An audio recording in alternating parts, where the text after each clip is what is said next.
Bonjour messieurs. Bonjour. En tant que chef du groupe scout de la paroisse Mater Dei, pourquoi avez-vous choisi de rendre visite à cet orphelinat? Voilà, cette visite d'aujourd'hui cadre avec les préparatifs pour chaque des festivités de notre 15e année que nous allons fêter au mois de janvier. Et nous avons choisi cet orphelinat, pourquoi? Parce que les jeunes, avec l'évaluation des années précédentes, ils ont voulu à ce que nous puissions rendre visite aux orphelins qui sont tout autour de nous. Assez souvent, on faisait des visites dans des orphelinats qui sont un peu plus éloignés. Et cette année, on a opté pour que nous puissions venir ici, à cet orphelinat qui se trouve plus particulièrement en Météké, Marie Divine de la Providence. En venant ici, qu'est-ce que vous voulez apprendre à vos jeunes qui sont membres du scout? Voilà, ce que nous voulons apprendre à nos jeunes, nous avons ce qu'on appelle dans le scoutisme l'éducation par action. Et ça cadre aussi avec ce que nous venons de faire aujourd'hui. Nous voulons assez que les jeunes grandissent avec cette capacité de bien comprendre que la personne nécessiteuse a besoin d'aide. Il ne faudra pas toujours que les jeunes puissent attendre que l'on lui tendre la main, on lui dit donne-moi quelque chose, mais que lui-même il puisse grandir avec cette habitude de toujours offrir. Et c'est cette activité que nous venons de faire aujourd'hui. Nous sommes très sûrs que ça va vraiment impacter dans leur vie et que les générations qui sont en train de venir après puissent comprendre que non, il y a des gens, ou soit des personnes nécessiteuses qui ont besoin d'aide et il ne faudra pas attendre qu'on puisse leur demander, qu'ils puissent donner directement et ils vont avoir beaucoup de bénédictions juste après. Et selon votre plan pastoral, la dite activité est inscrite dans quel cadre? Voilà, avec notre année scout 2024-2025, cette activité cadre avec les festivités de notre jubilé de cristal. Et nous avons commencé au mois d'octobre et nous cheminons. Celle-ci, elle est la dernière avant la grande fête parce que nous totalisons exactement au mois de janvier, le 5, nous allons fêter, ce sera notre grande fête, le 15e anniversaire. Ya visite Nabino awa na paroisse na orphelinat Mère de la Divine Providence. Voilà, biso toye awa pour que tu participes en battre lobby et zalaki Noël, biso pe lelo te lobby toya to sangana na ba oyo baza awa, to sakana na bango toyemba na bango pe totikela bango moke oyo tolengelaki toutaki nango na bandako tosangisi mpe mwa ndambo tolobi tolia elongo na bango pamba te bango mpe baza bato lokola biso même si bango baza na mwa badifficulté ndambo oyo peut-être biso toza na bachance wana tozwi yango nano mpe yango tolobi te kokabola ndambo ya oyo biso mpe tozalaki nango. Na cadre ya formation oyo scout epesaka liteya nini oyo na boyei awa bozali kopesa na bilenge oyo bazali na kati ya scout? Voilà, bilenge na biso oyo tozo encadré na kati ya scoutisme tozalaka na oyo babengaka l'éducation par action. Donc tozosunga bango mpe basungana dans les jours à venir. Donc bango bakoka kocomprendre que mutu oyo aza na mpasi ezokozela te ayebisa yo mpesa ye mais ye moko il faut azala déjà na habitude wana na kati na ye ya koloba na kopesa mutu oyo aza nango mposa oyo azozanga. Donc yango tolobaki bango tolakisa bango geste oyo pour que bango mpe bakola na habitude wana soki bafandi bapesaka mbala moko. À part kopesa badon tomoni ke boorganizaki bajeu awa, est-ce que toyei koyeba importance na yango mpona baorphelin oyo boyei kotala? Voilà, mingi balobaka mingi na lopoto la mec on donne que ce qu'on a. Alors biso oyo tolengelaki excepté peut-être moi badon na biso oyo tosangisaki ya mike bajeu eza parmi baexpression scout na ndenge biso tozalelaka mwa koyemba. Donc biso tozalaka bongo bascout so tokutani ata na moment ya mpasi to ya bisengo toyembaka tosalaka mwa bajeu. Alors vi bango bazalaka na mwa bastress mwa basouci nde tolobaki tosakana na bango mwa ngonga banani bazalaka na bastress baorphelin oyo toyaki kotala awa na divine mère divine Marie divine de la Providence. De vous comprendre par moment dur, moment tango ya pasi na vie eza nini. Tango ya pasi na vie, c'est une circonstance qui vient bouleverser notre vie normale. Tout ce qui vient bouleverser votre vie normale ou le parcours de votre vie peut être considéré pendant ce temps-là comme un moment dur. Alors, moment on a ezalaka ya lolenge mwa mingi. Moto na moto selon expérience na ye, selon capacité na ye à comprendre makambu, selon environnement zali, ne aeba ko définir qu'est-ce qui est un moment dur et qu'est-ce qui ne l'est pas. Et loko est un moment dur pour na yo et koki est un moment normal pour na moto mususu. Je prends un exemple. On est à bord d'un avion et il s'est fait que nous traversons un moment de turbulence. Avion komi ko ningana mingi et dans la bateau mususu bakoma ko sanza parce que pour na un moment dur à de supporter. Mais est-ce que moment n'est pas dur pour un pilote? Tant que sous pilote à messana alors comment Kanisolobi bon non c'est un transport. Oh non, au fait, j'ai un rendez-vous, on te dit papa, reste à la maison, il n'y a pas de rendez-vous. Tu n'as même plus de transport, tu n'as plus rien. Il faut trouver du travail. Mais dans un pays comme le nôtre, vous savez, non? Ce n'est pas un secret, hein? Le président a dit dernièrement à Kalemi que l'État ne peut pas donner du travail à tous les jeunes. C'est impossible. C'est le président qui l'a dit, pas moi. C'est impossible. Alors que pendant la campagne, il a dit qu'il va créer 6 millions d'emplois pour les jeunes. Donc tu nous promets 6 millions d'emplois, on te croit, nos parents votent pour vous, parce que vous, comme vous avez entendu ça, vous avez dit, papa, il faut voter pour lui, il va créer des emplois pour nous et tout. Et dès que nous votons pour lui, il change, il dit, il n'y a pas de travail pour tout le monde, c'est impossible. Alors, dans une circonstance pareille, tout jeune qui finit ses études tombe dans l'angoisse, tombe dans l'incertitude du lendemain. Tu ne sais pas qu'est-ce que je deviens demain, comment planifier ma vie. Parce que je me disais, à 23 ans, j'obtiens ma licence, actuellement on l'appelle maîtrise. Si je commence à travailler, je fais des économies, 2 ans après, à 25 ans, je peux me marier. À 26 ans, j'ai mon premier fils ou ma première fille. C'est ça, mais souvent c'est comme ça. Alors, tu te rends compte que tu finis à 23 ans, jusqu'à 30 ans, tu n'as pas de boulot. Ça devient inquiétant. C'est un moment dur de la vie. Il y en a encore, par exemple, pour le plus jeune, même les enfants. À l'école, tu te rends compte que quand tu fais des interros, des devoirs, tu récoltes des 0, des 1, des 2, tu deviens inquiet. C'est un moment dur, non? N'est-ce pas? Quand tu vas à l'école, et que le jour de la proclamation, tu te rends compte que tu as fait 35%. C'est un moment dur ou pas? Et comment tu vas l'expliquer à papa ou maman? Et l'habitude, ça m'aura un peu plus obéissante, non? On n'exige plus à manger. Tout ce qu'on présente, tu manges parce que tu as fait des bêtises à l'école. Ok? C'est comment?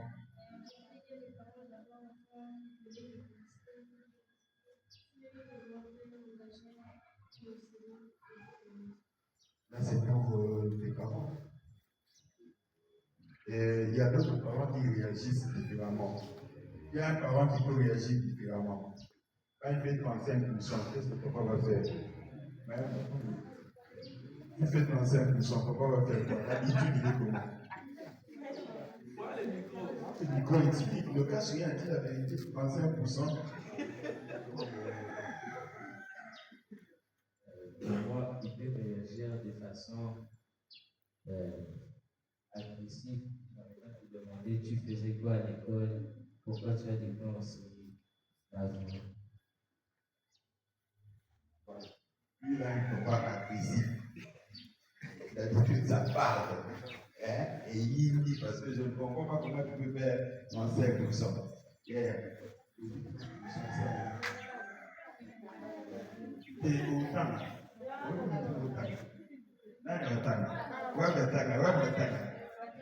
À partir d'ici. Tu peux parler au là.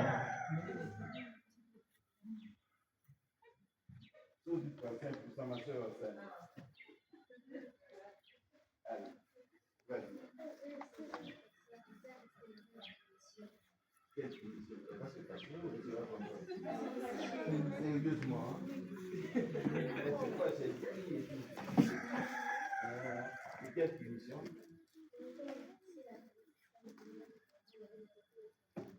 Ah. Donc la sœur va lui dire va laver la toilette ou bien tu ne vas pas manger. Et c'est un moment dur, n'est-ce pas? C'est un moment très dur. Donc, les quelques exemples que nous avons évoqués, c'est pour dire que toutes ces circonstances qui bouleversent nos vies constituent des moments durs de notre vie, constituent des moments qui nous font souffrir. Ok? Il y a des cas, par exemple, vous êtes ensemble en famille et vous vous rendez compte que l'un de vous ne vit plus comme il le faut. Il ne respecte plus les parents, il ne veut pas aller à l'école et tout. À cause de lui seulement, et ça dit que vie la famille est comme perturbée, n'est-ce pas? C'est comme quand tu manges du riz. Tu as beaucoup de riz, mais il suffit qu'il y ait seulement un petit grain de sable. Vous savez comment ça fait, non? Ça dérange tout l'appétit qu'on avait pour manger. Même un seul élément peut bouleverser la vie de la communauté. Et cet élément va mettre la communauté dans un moment très dur, difficile à gérer. Alors, comment faire pendant le moment dur de la vie? Comment résoudre le problème? Comment relever les défis? Lorsque une situation ne marche plus dans la vie, l'effort à fournir d'abord, c'est Shalom. L'effort à fournir tout d'abord, c'est de rester chrétien. Parce que nous sommes des chrétiens. Ok? Un chrétien ne se laisse pas perturber, ne se laisse pas emporter, ne se laisse pas déstabiliser par une situation qui lui arrive. Premièrement, tu fournis l'effort de rester chrétien. Et quand tu restes chrétien, ça veut dire que tu t'accroches d'abord à la prière et tu tiens compte de ta foi. Ne pas perdre sa foi, ne pas perdre l'espérance en Dieu. Moi, quand je sortir d'une difficulté, premièrement, il faut penser à sa foi. Deuxièmement, il faut penser à la motivation première. Qu'est-ce qui m'a poussé? Qu'est-ce qui est arrivé et qu'est-ce que j'attendais de cette situation? Si tu sais penser à ce qui t'a poussé à finir les études, tu ne vas plus perdre l'espoir. N'est-ce pas? Tu penses à la motivation première. Au Kanisi, et l'Okoni ne salagité, n'a pas mal niveau et à classe. Oui, là, il faut un diplôme, l'Obilobina Musala. Ok. Malgré notre suite, je ne perds pas l'espoir. Comme j'avais prévu de devenir avocat, en tout cas, au moment opportun, je deviendrai. Je ne veux pas voir que tenir les mêmes couleurs et ça, on l'a fait. La limite. La limite, au moins, c'est parce que là, si la limite, c'est parce que la limite, c'est parce que si je vois, je vais vous mettre à deux pour la limite là. Rapidement, rapidement.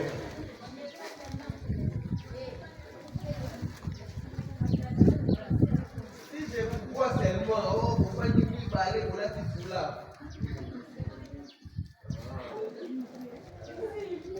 Rapidement, rapidement, rapidement.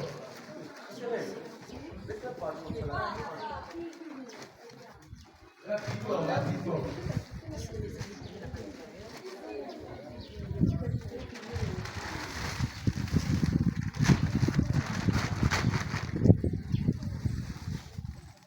Rapidement. Très bien. Qui connaît les 7 jours de la semaine? Qui connaît les 7 jours de la semaine?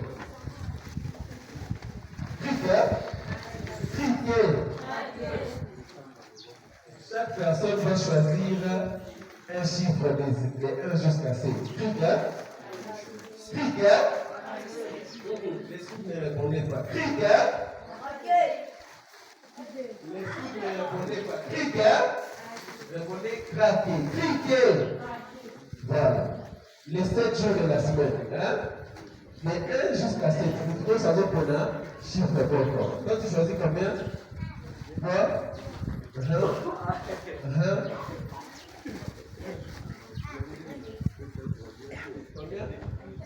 2, on y va. 6, 9. Et 1 qui n'a 6. 1 pour 2, on a encore.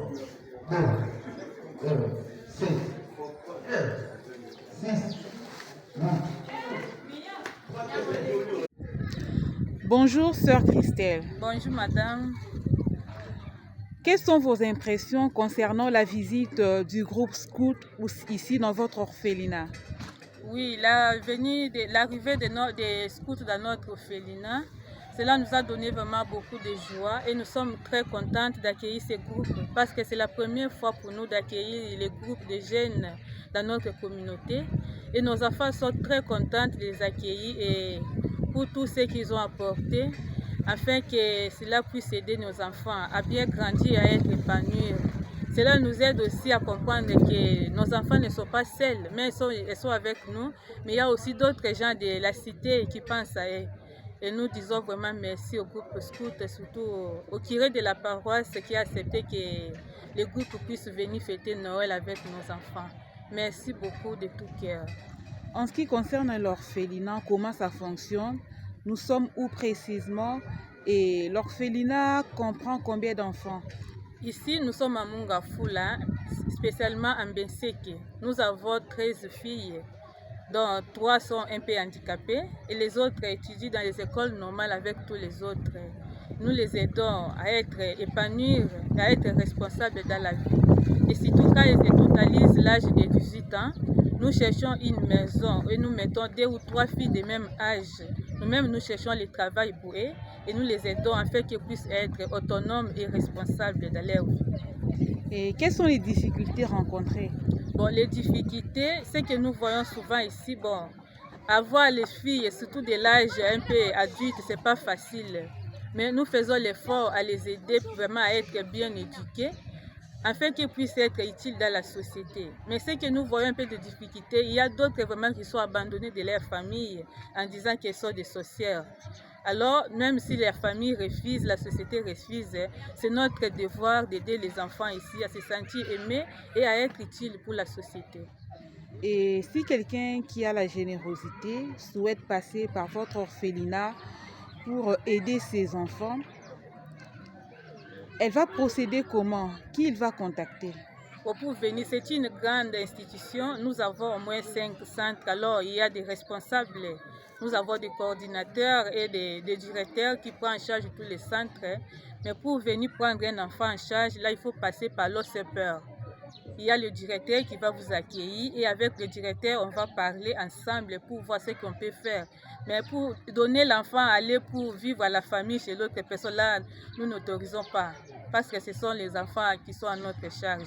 Pour apporter de l'aide à l'orphelinat, ce Moutana Posa a aidé les orphelins ici.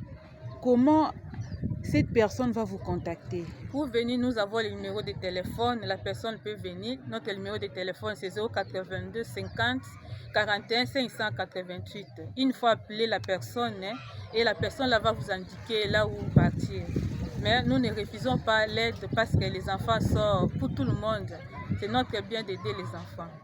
Et l'orphelinat est dirigé par les sœurs de quelle congrégation? Les sœurs des filles de Sainte-Marie de la Providence. Nous sommes les branches féminines des pères serviteurs de la charité. Merci. Merci, je vous en prie. Merci beaucoup. Amen.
Ah